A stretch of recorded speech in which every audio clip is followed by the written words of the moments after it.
Forbes రూపొందించిన ప్రపంచంలోనే మొదటి 10 మంది శక్తిమంతుల జాబితాలో ప్రధాని నరేంద్ర మోదీకి చోటు దక్కింది.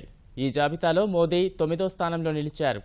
రష్యా అధ్యక్షుడు వ్లాదిమిర్ పుతిన్ వరుసగా 4వ ఏడాది తొలి స్థానంలో ఉండగా, 2వ స్థానంలో అమెరికాకు కాబోయే అధ్యక్షుడు డొనాల్డ్ ట్రంప్ నిలిచారు. 3వ స్థానంలో Germany chancellor Angela Merkel, China అధ్యక్షుడు జిన్పింగ్ 4, పోప్ ఫ్రాన్సిస్ 5వ స్థానాల్లో ఉన్నారు. అమెరికా అధ్యక్షుడు బరాక్ ఒబామా 48వ స్థానానికి పరిమితమయ్యారు.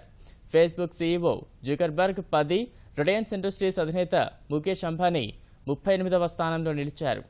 130 కోట్ల మంది ప్రజలున్న భారత్లో అత్యంత ప్రజాదరణ పొందిన నేతగా మోదీ నిలిచారని పేర్కొన్న ఫోర్బ్స్, ఇటీవలి కాలంలో ఒబామా, జిన్పింగ్ వంటి నేతలతో కలిసి అనేక అధికారిక కార్యక్రమాల్లో పాల్గొన్న తర్వాత ప్రపంచ స్థాయి నేతగా ఎదిగారని కొనియాడింది. వాతావరణ మార్పులు, భూతాపం వంటి సమస్యలకు పరిష్కారం చూపడంలోనూ కీలక పాత్ర పోషించారని గుర్తు చేసింది. ఇటీవల పెద్ద నోట్ల రద్దు వంటి ఆకస్మిక నిర్ణయాన్ని కూడా ప్రస్తావించిన ఫోర్బ్స్, బిల్లులు వేగంగా చెల్లించేందుకు అవకాశం ఏర్పడిందని పేర్కొంది.